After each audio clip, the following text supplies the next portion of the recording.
Bismillahirrahmanirrahim. Assalamualaikum warahmatullahi wabarakatuh.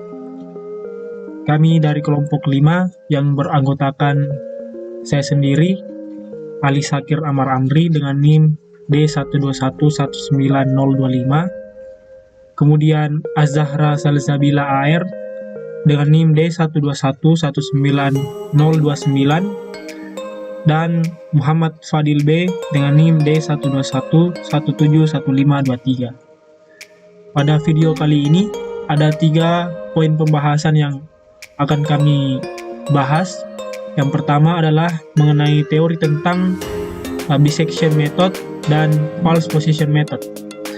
Yang kedua adalah demo terkait dengan contoh penyelesaian dari bisection method yang terdiri dari pembuatan tabel Excel menggunakan formula dari bisection method. Dan yang ketiga atau yang terakhir yaitu demo penyelesaian false position method yang terdiri dari pembuatan tabel Excel menggunakan formula false position method. Nah, baiklah, langsung saja kita beralih ke poin pembahasan pertama, yaitu teori tentang bisection method. Jadi ide awal dari metode ini adalah metode table, di mana area dibagi menjadi n bagian. Nah, bisection method ini adalah algoritma pencarian akar pada sebuah interval persamaan. Nah, interval tersebut bagi 2 bagian. Lalu kita memilih dari 2 bagian ini, dipilih bagian mana yang mengandung akar dan bagian yang tidak mengandung akar akan dibuang. Nah, hal ini dilakukan berulang-ulang hingga diperoleh akar persamaan atau mendekati akar persamaan. Nah, metode ini berlaku ketika ingin memecahkan persamaan dengan merupakan fungsi kontinu. Nah, bagaimana langkah-langkah dalam menyelesaikan metode bisection ini? Langkah pertama adalah kita pilih A sebagai batas bawah, atau kita tebak nilai dari A sebagai batas bawah dan B sebagai batas atas untuk taksiran akar, sehingga terjadi perubahan tanda fungsi dalam selang interval karena titik potong dari kurva ini terletak di dalam interval, sehingga terjadi perubahan tanda fungsi dalam selang interval. Atau kita periksa apakah benar bahwa FA ini dikali dengan FB hasilnya kurang dari 0, sehingga karena hasilnya negatif maka otomatis salah satu dari titik tersebut berbeda tanda. Nah, kemudian langkah selanjutnya itu kita menghitung nilai tengah dari selang interval ini, yaitu dengan rumus A tambah B per 2. Nah, kemudian kita menentukan daerah yang berisi akar fungsi. Apakah selang antara A sampai C atau C sampai B yang merupakan daerah yang berisi akar fungsi. Nah, jika Z merupakan akar fungsi, maka Fx kurang dari Z dan Fx lebih dari Z itu saling berbeda tanda. Maksudnya fungsi yang sebelum Z dan setelah Z itu berbeda tanda. Nah, FA dikali FC negatif, maka berarti di antara A dan C ini ada akar fungsi. Sedangkan jika FB dikali FC positif, karena FA dikali FC negatif, otomatis FB dikali FC positif, berarti di antara B dan C tidak ada akar fungsi. Nah, proses ini kemudian dilakukanlah kembali langkah kedua, yaitu kita tentukan nilai tengah antara A dan C. Kemudian dilakukan kembali pengujian sampai keakuratan yang diinginkan ini dicapai, atau dapat diketahui dari kesalahan relatif semu atau relative error yang nilainya dapat diperoleh dari nilai mutlak dari perkiraan sebelum dikurang perkiraan berikutnya dibagi dengan perkiraan berikutnya. Nah, semakin kecil kesalahan relatif semu dari sebuah pencarian, maka otomatis semakin dekat dengan penyelesaian dari persamaan tersebut. Selanjutnya kita melangkah ke poin kedua, yaitu false position method. Nah, sebenarnya false position method ini tidak jauh berbeda dengan metode pertama, yaitu dissection method, di mana metode ini adalah metode pencarian akar persamaan dengan memanfaatkan kemiringan dan selisih tinggi dari dua titik batas range. Jadi, jika metode pertama tadi itu memanfaatkan nilai tengah dari dua titik batas range, maka metode ini memanfaatkan kemiringan dan selisih tinggi dari dua titik batas range yang ada pada interval dari akar persamaan yang dicari. Nah, dua titik XA dan XB yang termasuk tadi batas range itu pada fungsi fx digunakan untuk mengestimasi posisi R dari akar interpolasi linear. Nah, bagaimana langkah-langkah penyelesaian false position method? Dapat kita lihat langkah pertama, yaitu kita memilih XA sebagai batas bawah dan XB sebagai batas atas untuk taksiran akar sehingga terjadi perubahan tanda fungsi dalam selang interval, atau kita periksa apakah benar bahwa fxa dikali dengan fxb itu hasilnya kurang dari 0, sama seperti langkah pertama pada dissection method. Selanjutnya kita menarik garis dari batas bawah sampai ke batas atas sehingga kita temukan sebuah titik potong yang memotong kurva sumbu X. Nah, titik potong itulah yang akan kita cari dengan menggunakan rumus R sama dengan XB dikurang fxb dikali dalam kurung XB dikurang XA, kemudian dibagi dengan fxb dikurang fxa yang merupakan titik posisi palsu yang akan digunakan untuk sebagai akar persamaan yang baru. Jadi R merupakan akar persamaan yang baru, di mana XA adalah batas pertama dan XB adalah batas kedua. Nah, selanjutnya kita menentukan daerah yang berisi akar fungsi, sama seperti dissection method. Jadi jika R ini yang merupakan akar fungsi, maka fx lebih kurang dari R dan fx lebih dari R itu saling berbeda tanda. Begitu, dan FA dikali FR negatif, berarti di antara XA dan XR ada akar fungsi dan selang R sampai XB itu tidak ada akar fungsi. Nah, langkah ini kemudian kita ulangi dengan menjadikan nilai R tersebut sebagai XB. Lalu kita ulangi langkah kedua untuk menghitung kembali titik posisi palsu yang diinginkan, sehingga semakin lama maka titik tersebut akan semakin mendekati dari penyelesaian dari persamaan. Nah, proses pencarian akar fungsi dari persamaan akan dihentikan setelah keakuratan yang diinginkan dicapai, yang dapat diketahui dari relative error atau kesalahan relatif semu yang dapat kita lihat rumusnya pada slide. Nah, false position method ini merupakan pembaharuan dari dissection method yang sedikit kurang efektif karena memerlukan banyak iterasi dibandingkan dengan false position method. Walaupun sebenarnya false position method lebih kompleks dalam perhitungan rumusnya, tetapi dari segi jumlah iterasi lebih sedikit dibandingkan dengan dissection method, sehingga metode ini lebih optimal dibanding dissection method. Nah, untuk poin pembahasan selanjutnya terkait dengan demo dari contoh penyelesaian menggunakan dissection method dan false position method akan dipaparkan oleh rekan saya, Az-Zahra Salsabila, dan Muhammad Fadil B. Baik, selanjutnya saya akan menjelaskan cara menggunakan Excel menggunakan metode bisection dengan persamaan yang telah diberikan. Yang pertama, kita tentukan dulu rumus dan relevankan dengan persamaan yang telah diberikan.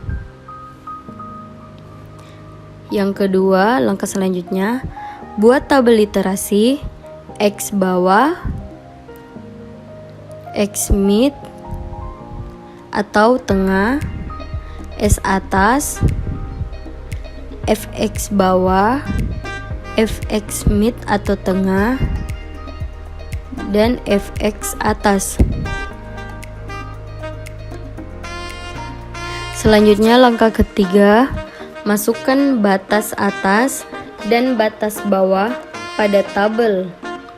Lalu jumlahkan batas atas dan batas bawah, lalu dibagi dua untuk menemukan batas mid atau tengah. Selanjutnya, langkah yang keempat, fx yang berada pada tabel sebelah kiri bisection di video ini dimasukkan ke tabel fx bawah pada tabel yang ada di bisection. Langkah selanjutnya, yang kelima, untuk mencari fx mid, maka masukkan rumus berikut dalam Word. exp buka kurung sin buka kurung min 2 kali f6 balas kurung kali buka kurung min cos buka kurung f6 balas kurung sehingga diperoleh fx mid.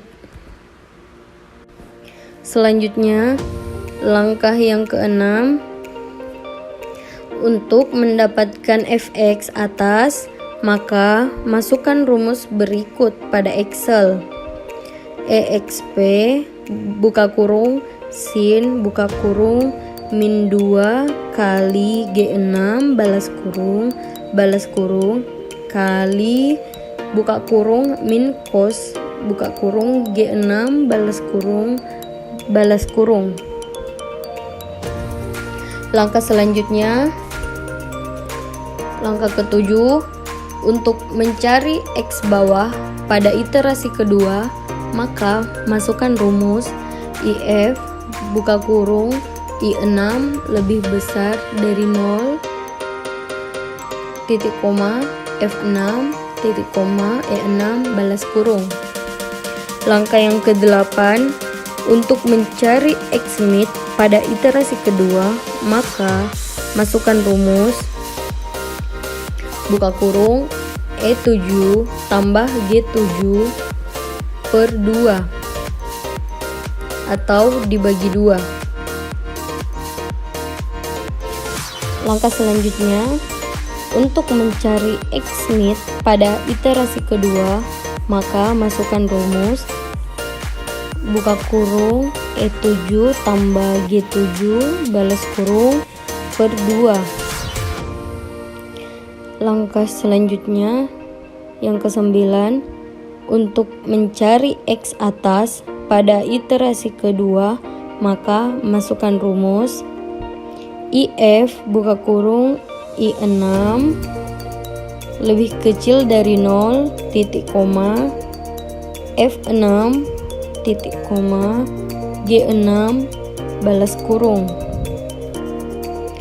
Selanjutnya, langkah yang ke-10, untuk mencari fx bawah pada iterasi kedua, masukkan rumus exp buka kurung sin buka kurung min 2 kali E7 balas kurung kali buka kurung min cos buka kurung E7 balas kurung.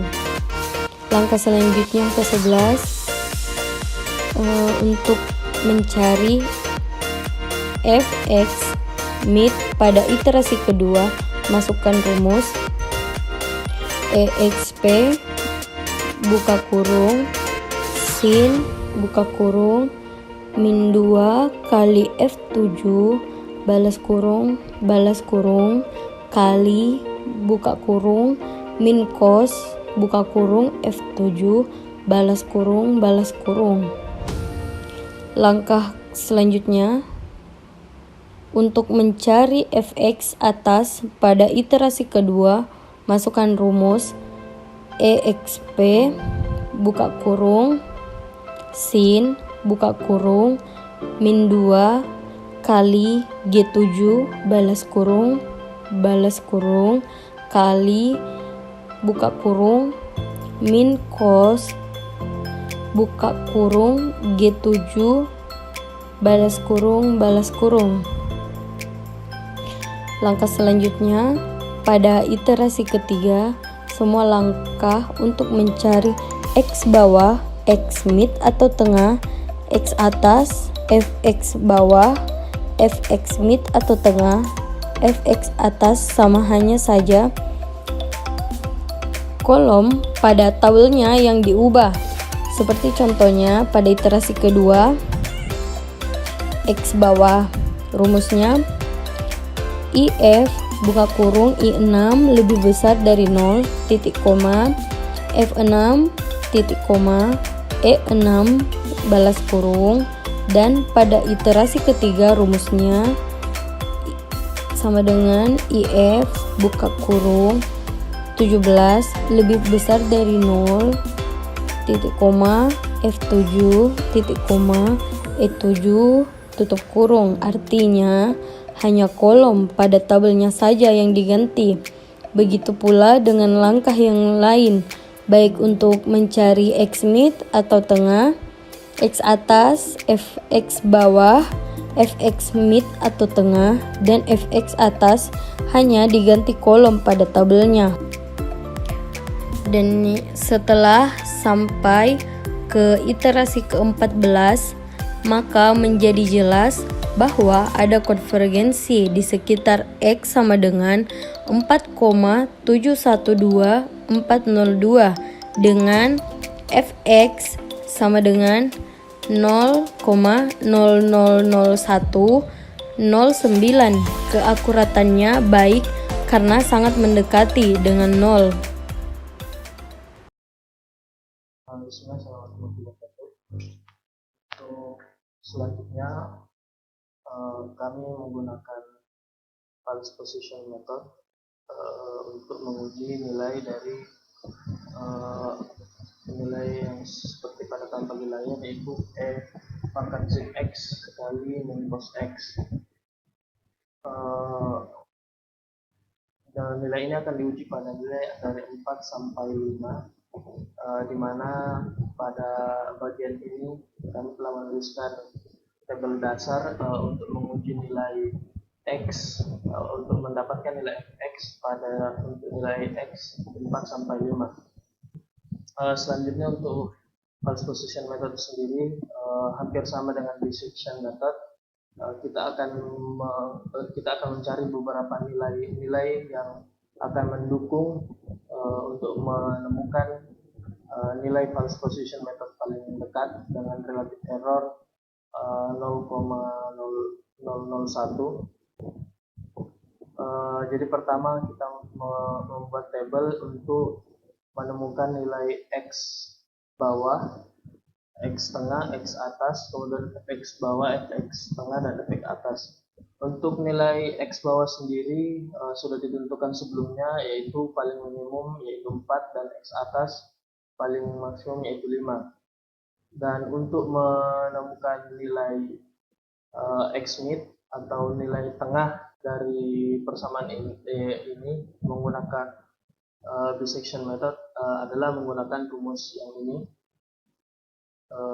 yaitu X mid sama dengan X atas kurang dalam kurung X atas kali yang mana setiap operasi di sini harap diperhatikan bahwa tanda kurung sangat berpengaruh, karena sebagaimana kita ketahui ada prinsip matematika yang mengatakan bahwa perkalian bagian didahulukan. Dari itu yang di dalam kurung ini harap diperhatikan. Untuk rumus yang ada untuk rumus meter sendiri itu telah kami tuliskan dalam Excel, dapat dilihat di sini. Jadi untuk menentukan nilai mid adalah nilai atas kurang dalam kurung efek atas kali dan seterusnya. Kemudian setelah nilai X mid ditemukan, kita mencari nilai fx masing-masing dari nilai-nilai ini. Fx dari nilai 4, fx dari nilai 4,3 sekian dan fx dari nilai 5. Sebagaimana yang kita lihat bahwa pada rumus Excel ini hampir mirip dengan yang ada di sini nilainya, rumusnya. Cuman untuk nilai X yang diambil kita menggunakan tabel yang ada di sini. Jadi nilai-nilai fx atas, bawah, dan tengah yang ada di sini tergantung dari nilai yang ada di sini, yang ada di nilai X itu sendiri. Kemudian untuk selanjutnya, setelah nilai pertama ditemukan dari masing-masing nilai di iterasi pertama ditemukan, kemudian muncul problem bagaimana menentukan X atas atau X bawah yang digunakan selanjutnya. Apakah kita menggunakan X atas apakah kita menggunakan X atas yang sama atau menggunakan nilai X mid yang dipindahkan ke X atas. Begitupun yang terjadi di X bawah. Sebagaimana penjelasan dari mata kuliah sebelumnya bahwa untuk menentukan penggunaan nilai atas dan nilai bawah, apakah dia tetap atau menggunakan X mid, itu digunakan persamaan bahwa ketika X mid di sini dia lebih mendekati nilai X atas atau nilai fx bawah. Jadi nilai fx mid di sini berpengaruh ke penggunaan X atas dan X bawah.